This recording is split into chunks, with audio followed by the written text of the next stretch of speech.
magaaladan Durdur ee gobolka Mudug xuduudiisa cirifkiisa dhacda qiyaastii xarar dheer 40 kilomitir bay u jirtaa waa la yiri jihada koonfureed marka koowaad wax ka fiican amni ma jiro al-amn wal amaan amniga wax ka muhiimsan ma jiro dalkii dagaal buu ku jiraa niman khawaarij la yiraahdo ayaa dagaal ugu la jiraa niman gumaystayaal oo diintii dadka ku haysta oo sharafteena iyo karaamadeenni raba inay dhaawacaan oo dawladnimadeena diidan oo dadnimadeena diidan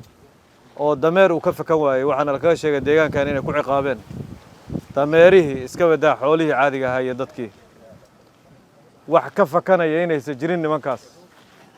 nimankaas fursad fiican baa loo haystaa halkan waxaan u joognaa xardheer waad maqasheen waan u maqasheen 12 maalmood waxaan u joognaa arrintaas abaabulkeeda dad ilaahay cirka ka soo diri maayo dadka naga cish dadkii annaga dhalinyaradeenaan iyo dadkeena way ninkan taliyo weeye maal dhaweeto dhulka ceeldheer iyo masagawa uu soo maray halkaan uu maray xardheer u tagay ayadoo cidla ayuu soo maray geesinimadu waa intaas meeshaan waa 4 bilood waxa la yiri ma aanay imaan waxa imaanayana waa laba ciyaal oo baahan oo aan ma aragtay deegaankan ay dadkan shaqo ku lahayn wiilashaan dhalinyarada ah meeshaan fadhiya beerana ma falaan had badna ma qotaan waaga muddo way ayagoo deegaankeedu jooga ayaa la rabaa qaybtooda inay ka ciyaaraan difaaca dalkana maalinka ay maqlaan dhaqdhaqaaq waa halkan ka dhacayna 50 kilomitir 60 kilomitir waa ka cararaya awal dadku aan tashanayn ayay nagu soo galeen waxay leeyihiin uma soconna Cabdiraxmaan waxaan u soconnaa Maxamed Cadde ayaa u soconnaa Cabdiraxmaan ma rabno marka xalka naga leexdo marka kuwa soo taqalusaan waxay leeyihiin intiina kale ma rabnee Cabdiraxmaan ma rabnaa in daay Bakar Gaab ma rabno xaga habar geerti waa aragtay say u kala qaybiyeen Saleebaankii way kala qaybiyeen Cayrkii way kala qaybiyeen Qubaysay kala qaybiyeen laba jufay u kala qaybiyeen idinkeeda ma rabnaa kuwaana rabnaa dibiyaashi saasi nagu soo galeen nagu xalusheen laakiin hadda ilaahay awoodeenii buu na tusay madaxweynaha noo soo baxay tuutaha u gashan dalka wasiiradiisii iyo dawladdiisii oo dhan baa joogto xildhibaanadii qaranka oo baarlamaanka la rabay inay ka doodaan baa furinta hore jooga waxaa loo joogaa xunugaan xunkaay oo gaajaysan waxaan rabnaa in la isla gacan saaro fursad baa jirtee dhulkeedii waxaa la leeyahay reer hebel baa halkaa naga qabsaday maanta wallaahi gabadheenu guur ma leh oo muxuusan guur u lahayn midkaan balaayada ah oo diintiina bedelay sharafkeena iyo karaamadeenna inuu ku dheelay sababtaan isaga celinayno midka kale walaalkeena aan isaga celinayno muxuu yahay arrintaas waa soo dhamaatay furintaan isla galaynaa dhulkaas hadda waxaan soo jeexnay fariimahaas inaan gaarsiino iskuulka iyo isbitaalkana waa booqanaynaa macallimiinna waa la keenayaa isbitaalkana waxaa la idin keenayaa dhakhtar baa la idin keenayaa si halkaan dadku isugu daaweeyaan bini aadamka naftiisa wax ka qaalisan ma leh aqoontana waxaan rabnaa dugsi quraanka ilmuhu markay aadaan iskuulkan in la geeyo iskuulka maxaan ku diidnaa haddaan baabuurka aan raacayno injineerku u baahan yahay waa qof wax bartay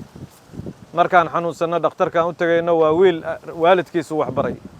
ama gabar waalidkeed wax bartay way markaan ma aragtay guri dhisanayno injineer baan u yeeranaynaa wax yaqaana aqoontii waa u baahanna tiknoolajiyadiina waa u baahanna aqoonta marka waa in la fasaxaayo shaki yar hadduu ku jiro iyo mugdi yar waa in laga saaraa oo ilmahan yararka mustaqbalkooda berri waxay la tartamayaan kuwa deegaamadoodii kale iskuul loo ogolaaday ma waxaan rabnaa cunugeenna cunug kale inuu iska xukumo mase waxaan rabnaa dalka maamulkiisa inuu qayb ku yeesho wuxuu ugu yeelan karaa markaan wax barno waay waa ujeedaan ilmo tiro badan dhalinyaro hadda soo kacday kuwa yaryar oo soo baxaya ayaa jooga deegaankan iskuulka marka waa dayactiraynaa waxaan rabnaa hal qof inuu ka harin kii iskuulku dhaafay hore u dhaafay iyo kan yarkaayo hadda waqtigiisii maraya in la wada tago culimaduna diinta inay ku barto meesha diintu waana kala bilqaysa xaaji niman khawaarij la yiraahdo diinta naga bilqaystay aayadihii say rabaan ay u fasirayaan dadkii laba ay u kala saareen saddex kuwa waxay yiraahdeen mushrikiin way diinba ma haystaan waa dadkii suufiyadii oo awooyaasheen diintana soo gaarsiiyey waxay ba yiraahdeen diinba ma haysan mushrikiin kuwa kalena waxay yidhaahdeen diintooda waagii hore way fiicneed laakiin murtadiin weeye kuwana dee waa iyaga annaguna culimmadii way isku timid waxaa la yidhi kuwan khawaarij weeye waa kuwii nabigu yidhi hala dilo meesha lagu arko sala allahu alayh wasalam nimankaas marka khawaarijta oo dadkeennii muslimka ahaa oo diintan soo ilaaliyay isticmaarkii aad aragteen kiniisad waa ka dhisi waaye dhulkaan diintii waa bedeli waaye laakiin ayagu hal mar bay dadkii muslimiinta waxay yidhaahdeen qaarna mushrik qaarna murtad oy ku bannaysteen dhiiggoodii iyo xoolahoodii nimankaas marka diin xaggooda nagama jirto shalay way isdilayeenoo mid nabadoonaa la dilay soo maaha daraad ayagiiba hadda isku bilaabay xaqdarradii qabtay isku hayaan waana sii wadayaan ilaa marka kooxaha maafiyada marka wakhtigu ku soo gaabto ayagaa isqaarajiya saacadaha u dambeeya hadda waa bilaabeen isqaarajintii bilaabeen waana sii wadi doonaan arrintaas marka waxaan rabnaa nimankaas khawaarijta dalkeenna inaan ka dhacsanna soo diyaar uma nihin iyo deegaankeenna walayaa dhallinyaro odayaasha iyo haweenku yaysan idin bajin ee soo diiwaangeliyo imaada wiil idinka idinla mida maalin kasta timahan iska xir kuma dhihi karee sigaara cabbin kuma dhihi karo tubaakaa cuni kuma dhihi karo xooggeenni iyo awooddeenni iyo dadnimadeenni bayba ku dheelayaanba markaas odayaashu hadday naf jeclaysa xaggooda aadeen dee idinku wakhtigeedii waa joogtiin ka faa'iidaysa sharaf dhaca lama qaadan karo weligaan ha oggolaanina arrintaas marka waa furan tahay marka waxaan isku ognahay dhiigga iyo dheecaankaan isku darsanaynaa nimankaas madaxweyneheenni waa ogtihiin wax u dhiman cilmi iyo darajo ma jirto soomaaliya 2 jeer buu madaxweyne ka noqday wax u dhimanoo hadda uu raadin lahaa ma jiro laakiin wuxuu u fadhiyaa dhuusamareeb iyo aadan yabaal iyo maxaas ayuu isaga gooshayaa dhul kalena waa imaan doonaa wuxuu isaga gooshayaa dulinimadan inuusan ku fiirsan dadkiisa waayo mas-uuliyad baa ka saaran annagana waxaan alka rabaa garab istaag kaba ku tukada inaan garab istaagna ma ahayna madaxweyne xasan sheekh inaan garab istaagno way odayaalow ilaahay ka cabsada kaba ku tukada meel jannaa noo riixi maayo meel qabow noo riixi maayo duurkaas rabaa inuu nagasho laakiin madaxweynuhu muxuu rabaa iyo annagoo dhan meel qabow waan isku riixaynaa dowladnimo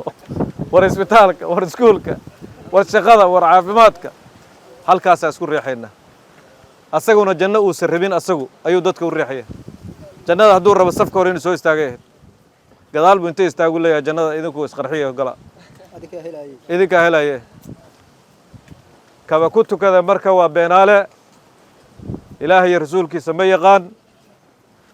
habeen dhawataan arkaya asagoo hadlayoo leh odayaashii